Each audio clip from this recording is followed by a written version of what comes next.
Bekerja sebagai pekerja am seperti tukang cuci atau pemungut sampah di Singapura, purata gaji yang diperolehi ialah antara RM6,000 hingga RM9,600. Maka ramai rakyat negara ini memilih untuk merentas sempadan demi mencari pendapatan lebih dalam bentuk mata wang Singapura dolar. Namun tidak mudah kerana mereka perlu berdepan pelbagai cabaran sehingga ada antara mereka tidak cukup rehat dan tidur. Muhammad Hanafi Mustafa, 30 tahun dan isterinya Nur Yu Ana Muhammad Hairi, 35 tahun, berkongsi cabaran dilalui apabila memilih untuk bekerja di Singapura. Demi meraih pendapatan seperti eksekutif di Malaysia, rutin harian Muhammad Hanafi bermula jam 4 pagi.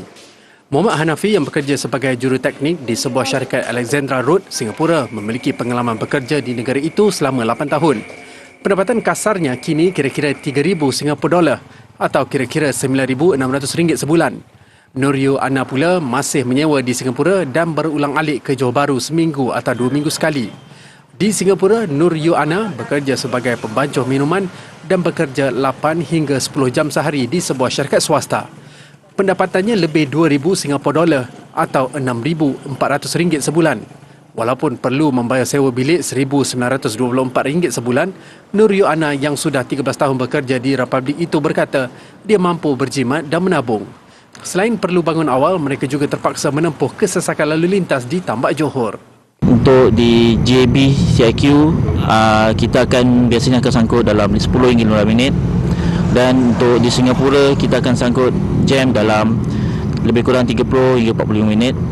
So kat situ je kita dah habis 1 jam.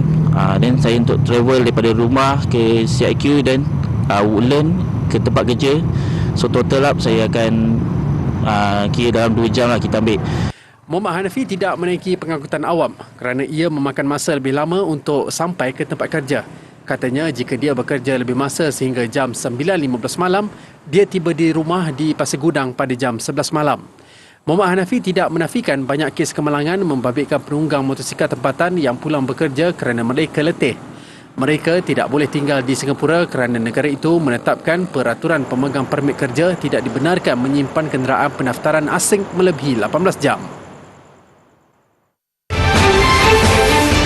Pengerusi Jawatan Kuasa Belia, Sukan Pembangunan Usahawan, Koperasi dan Sumber Manusia Johor, Muhammad Hairi Mat Shah menerusi satu kenyataan memaklumkan buat masa ini kira-kira 400,000 rakyat Malaysia bekerja di Singapura. Gaji lumayan ditawarkan di Singapura menyebabkan rakyat negara ini tidak kisah menceburi sektor yang kotor, bahaya dan sukar. Perkara itu diakui oleh ejen mencari pekerja. Ejen itu yang enggan namanya didedahkan berkata, pertambahan kemasukan pekerja Malaysia ke Singapura berlaku selepas sempadan negara dibuka semula. Syaratnya tidak rumit, boleh berbahasa Inggeris selain bersedia bekerja lebih masa. Ini kerana kebanyakan kerja yang ditawarkan memerlukan pekerja untuk bekerja 12 jam sehari. Pengambilan dilakukan mengikut prosedur ditetapkan yang mana pekerja wajib ada permit kerja sah. Bagaimanapun bekerja di Singapura bukan mudah. Sebagai contoh, ketika ditawarkan kerja, pekerja dijanjikan gaji RM3,000 Singapura dolar atau kira-kira RM9,600 sebagai tukang cuci pinggan. Namun mereka hanya boleh mendapatkan pendapatan itu sekiranya bekerja lebih masa. Tetapi yang pasti ada kenaikan gaji mengikut tahun.